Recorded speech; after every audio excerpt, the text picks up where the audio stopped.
Hi friends, ಎಲ್ಲರಿಗೂ ನಮಸ್ಕಾರ. ಇವತ್ತು ಗೋಧಿ ಹಿಟ್ಟು ಬಳಸಿ ಸ್ವಲ್ಪ ತರಕಾರಿ ಮತ್ತು ಪನ್ನೀರ್ ಬಳಸಿ ಮಿನಿ ಪರೋಟಾವನ್ನು ಮಾಡ್ತಕ್ಕಂಥ ವಿಧಾನವನ್ನು ನಾನು ಈ ವಿಡಿಯೋದಲ್ಲಿ ತೋರಿಸ್ತಾ ಇದ್ದೀನಿ. ಮಕ್ಕಳ ಲಂಚ್ ಬಾಕ್ಸಿಗಂತೂ ಹೇಳಿ ಮಾಡಿಸಿದ ರೆಸಿಪಿ ಮತ್ತು ಅಷ್ಟೇ ಆರೋಗ್ಯಕರವಾಗಿ ಇರ್ತಕ್ಕಂಥದ್ದು. ದೊಡ್ಡವ್ರಿಗೂ ಕೂಡ ಇದರಲ್ಲೇ ದೊಡ್ಡ ಪರೋಟಗಳನ್ನು ಕೂಡ ಏನು ಮಾಡ್ಬೋದು ಅಂತ ಹೇಳಿದ್ರೆ ಮಾಡಬಹುದು. ಸೊ ಕಡಿಮೆ ಸಮಯದಲ್ಲಿ ಕಡಿಮೆ ಇಂಗ್ರೀಡಿಯೆಂಟ್ಸ್ಗಳನ್ನು ಬಳಸಿ ಮಾಡುವಂಥದ್ದು. ಹಾಗಾದರೆ ಇಲ್ಲಿ ನಾನು ಒಂದು ಆಲೂಗಡ್ಡೆ, ಒಂದು ಕ್ಯಾರೆಟನ್ನು ತೆಗೆದುಕೊಂಡು ಸ್ವಲ್ಪ ಉಪ್ಪು ಹಾಕಿ ಬೇಯಿಸ್ಕೊಳ್ತಾ ಇದ್ದೇನೆ.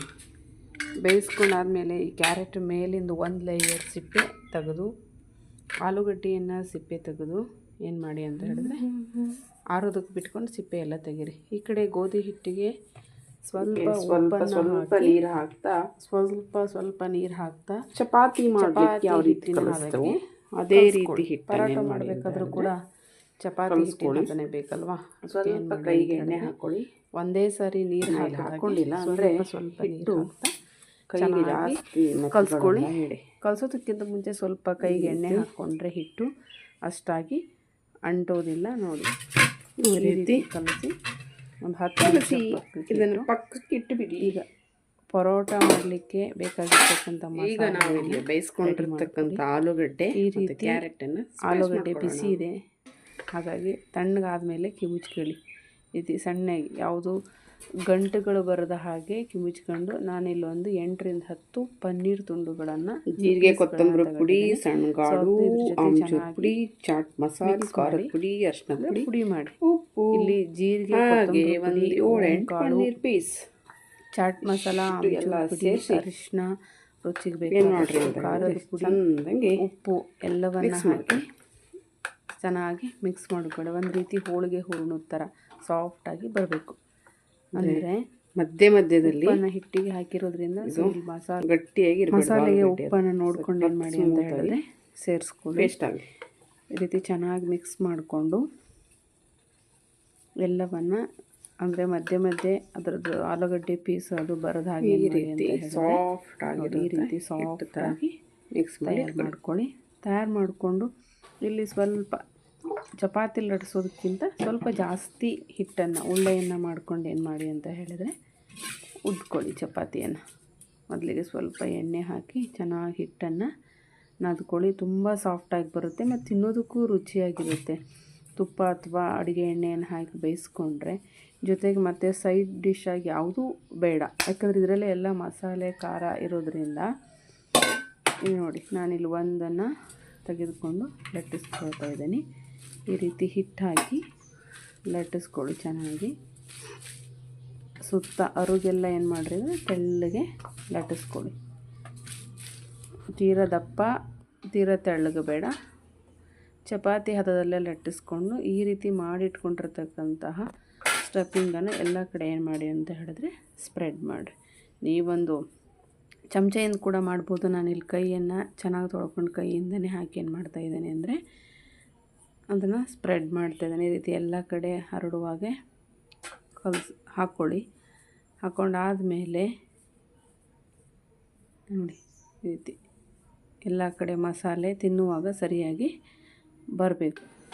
ಈ ರೀತಿ ಪಿಜ್ಜಾ ಕಟ್ಟರ್ ಅಥವಾ ಒಂದು ಚಾಕು ಸಹಾಯದಿಂದ ಏನು ಮಾಡಿರಿ ಅಂತ ಹೇಳಿದ್ರೆ ಈ ರೀತಿ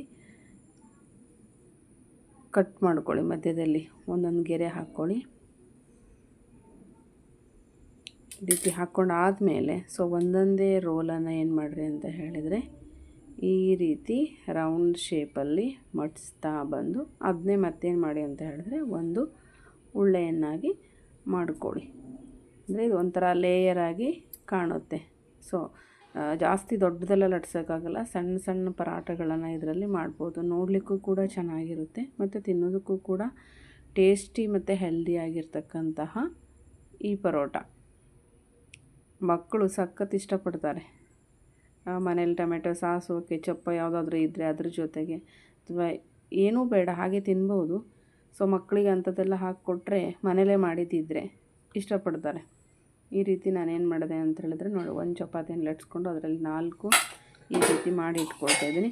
ಇದನ್ನು ನೀವು ಹಾಗೆ ಒಂದು ಬಟರ್ ಪೇಪರು ಅಥವಾ ಬಾಳೆ ಮೇಲೆ ಏನಾದರೂ ತಟ್ಕೊಳ್ಳಿ. ಇದು ಏನಾಗುತ್ತೆ ಅಂದರೆ ಕಲ್ಲು ಮೇಲೆ ಲಟ್ಟಿಸುವಾಗ ಸ್ವಲ್ಪ ಕೆಳಗೆ ಹಿಡ್ದಂಗೆ ಆಗುತ್ತೆ. ಹಿಟ್ಟು ಹಾಕ್ಕೊಂಡೇ ಲಟ್ಟಿಸ್ಬೇಕು ಅಥವಾ ಕೈಯಿಂದ ಚೆನ್ನಾಗಿ ಸ್ವಲ್ಪ ಬಡಿದ್ರೂ ಕೂಡ ಏನಾಗುತ್ತೆ ಅಂದರೆ ಆಗುತ್ತೆ. ಯಾಕಂದರೆ ಜಾಸ್ತಿ ದಪ್ಪ ಇರಲ್ವಲ್ಲ, ಒಂದು ಚಪಾತಿಲಿ ನಾವು 4 ರೋಲನ್ನು ಮಾಡ್ಕೊಂಡಿರೋದ್ರಿಂದ.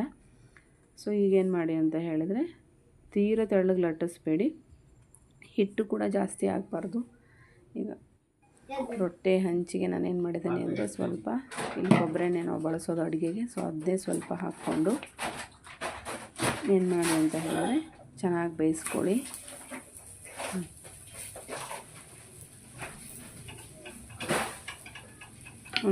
ಒಂದು ಕಡೆ ಬೆಂದ ತಕ್ಷಣ ಮೀಡಿಯಮ್ ಫ್ಲೇಮಲ್ಲೇ ಬೇಯಿಸ್ಕೊಳ್ಳಿ. ಬೆಂದ ತಕ್ಷಣ ಏನಾಗುತ್ತೆ ಅಂತ ಹೇಳಿದ್ರೆ ಮತ್ತೊಂದು ಕಡೆ ತಿರುಗಿ ಹಾಕ್ಕೊಂಡ್ರೆ ಸೊ ರುಚಿಯಾಗಿರ್ತಕ್ಕಂಥ ಮಿನಿ ಪರೋಟ ಏನು ಅಂತ ಹೇಳಿದ್ರೆ ತಯಾರಾಯಿತು. ಇದರಲ್ಲೇ ನಾವೇನು ಮಾಡ್ಬೋದು ಅಂದರೆ ಹೋಳಿಗೆ ಹೂವಿನ ಥರ ತುಂಬಿಕೊಂಡು ದೊಡ್ಡ ದೊಡ್ಡ ಪರೋಟಗಳನ್ನು ಕೂಡ ಮಾಡ್ಬೋದು. ಬರೀ ಆಲೂಗಡ್ಡೆ ಪರೋಟ ಮಾಡೋದ್ರ ಬದಲಾಗಿ ನಾನಿಲ್ಲಿ ಆಲೂಗಡ್ಡೆ, ಒಂದು ಕ್ಯಾರೆಟನ್ನು ಮಿಕ್ಸ್ ಮಾಡಿಕೊಂಡು ಸ್ವಲ್ಪ ಪನ್ನೀರನ್ನು ಕೂಡ ಏನು ಮಾಡಿದ್ದೀನಿ ಅಂದರೆ ಹೆಲ್ದಿಯಾಗಿರಲಿ ಅನ್ನೋದಕ್ಕೆ ಮಿಕ್ಸ್ ಮಾಡಿದ್ದೀನಿ. ನೋಡಿ ಸಖತ್ ಸಾಫ್ಟಾಗಿ ಬರುತ್ತೆ. ಒಂದು ಸರಿ ಖಂಡಿತ ಇಷ್ಟ ಆದರೆ ಬೇರೆಯವ್ರಿಗೂ ಶೇರ್ ಮಾಡಿ. ಈ ರೀತಿ ಚಮಚದಿಂದ ಪ್ರೆಶ್ ಮಾಡಿ ಅಂದರೆ ಎಲ್ಲ ಕಡೆ ಚೆನ್ನಾಗಿ ಬೇಯುತ್ತೆ ಅಂತ. ಆಯಿತು, ಈ ಥರ 2 ಮಾಡಿ ಮಕ್ಕಳ ಲಂಚ್ ಬಾಕ್ಸಿಗೆ ಕಟ್ಟಿದರೆ ತಿನ್ನೋಕ್ಕೂ ಟೇಸ್ಟಿ, ನೋಡೋಕ್ಕೂ ಚೆನ್ನಾಗಿರುತ್ತೆ. ಅದರಲ್ಲಿ ಹಸಿ ಖಾರ ಅಥವಾ ಏನಾದರೂ ಸೊಪ್ಪು ಹಾಕಿ ಮಾಡಿದ್ರೆ ಗ್ರೀನಾಗಿ ಚೆನ್ನಾಗಿ ಕಾಣುತ್ತೆ. ನಾವು ಒಣಮೆಣಸು ಹಾಕಿರೋದ್ರಿಂದ ಮತ್ತು ಮೈದಾ ಹಿಟ್ಟಲ್ಲಿ ಮಾಡಿದರೆ ಚೆನ್ನಾಗಿ ಬರುತ್ತೆ. ಅದ್ರ ಮೈದಾ ಹಿಟ್ಟು ಆರೋಗ್ಯಕ್ಕೆ ಒಳ್ಳೆಯದಲ್ಲ ಅನ್ನೋದಕ್ಕೆ ಗೋಧಿ ಹಿಟ್ಟನ್ನು ಬಳಸ್ತಾ ಇರೋದು. ಈ ರೀತಿ ನಾನು ಸುಮಾರು ಒಂದು 4 ಸಣ್ಣ ಪರೋಟಗಳನ್ನು ಮಾಡಿಕೊಂಡು ಬೇಯಿಸ್ಕೊಂಡು ಇಟ್ಕೊಂಡೆ. ನೋಡಿ ಈ ರೀತಿ ಚೆನ್ನಾಗಿ ಬರುತ್ತೆ, ಸಾಫ್ಟಾಗಿ ಮಾಡಿಟ್ಕೊಳ್ಳಿ. ಈಗ ನಾವು 3 ಮಾಡಿದೆ. ಅದಕ್ಕಿಂತ ದೊಡ್ಡವರಿಗಾಗಿ ದೊಡ್ಡ ಪರೋಟಗಳನ್ನು ಮಾಡ್ತಾಯಿದ್ದೀನಿ. ಸೊ ದೊಡ್ಡ ಪರೋಟ ಮಾಡೋದೇನು ಅಂತಂದರೆ ನಾವು ಹೋಳಿಗೆ ಮಾಡಲಿಕ್ಕೆ ಎಷ್ಟು ಹಿಟ್ಟು ತಗೊಂಡು ಚಪಾತಿಗೆ ಅಷ್ಟು ತಗೊಂಡು ಸ್ವಲ್ಪ ಲಟ್ಟಿಸ್ಕೊಂಡು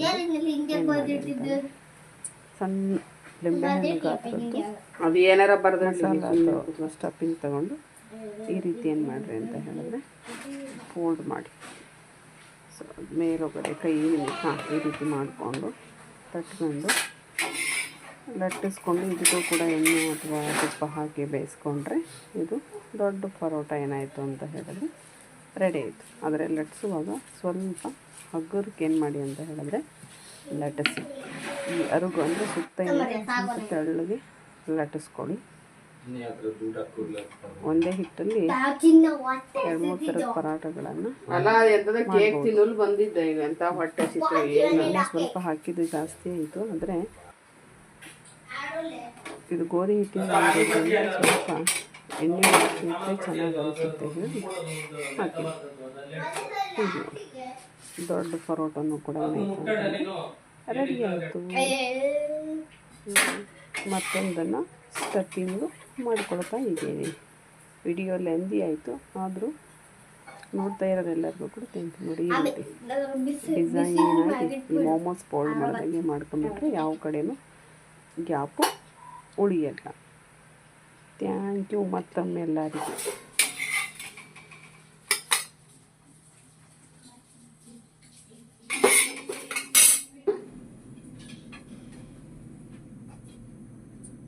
ಎಂತ ಹೊಟ್ಟೆ ಒಮ್ಗೆ ಏನಾರ ಕಣ್ಣು ಕೊಡಲ್ಲ. ಅಂಗಡಿ ಗಪ್ಪತಿ ಅಂಗಡಿಗೆ ಏನಿದ್ದಿಲ್ಲ, ಕೇಕ್ ಇನ್ನೂ ತಿಂದಿಲ್ಲ, ತಿಂತಾನೆ ಅಂದ ಬೈದು ಬಿಡಿಸಿದಾನೆ ಅಲ್ಲಿ.